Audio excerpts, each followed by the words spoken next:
mag-send sa akin ng audio na yan right after ng kanilang interview. So, ibig sabihin, patunay na talagang sila ay magkasabwat na even before. So, kaya kung ano man ang lumalabas sa mga vlog ni Taberna, dapat hindi na paniniwalaan ng taong bayan. With this audio, wala na siyang credibility.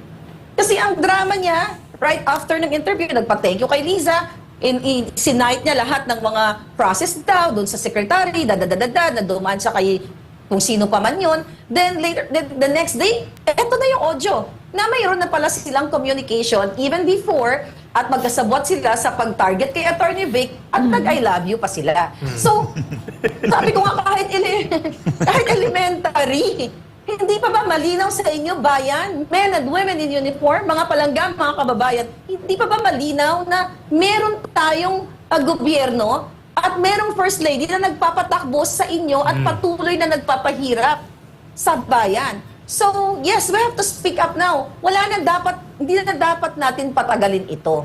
Dahil ngayon, after nung pag-flop ng kanilang interview, nag-post sila ng drama-dramang anniversary nila ni Marcos Jr.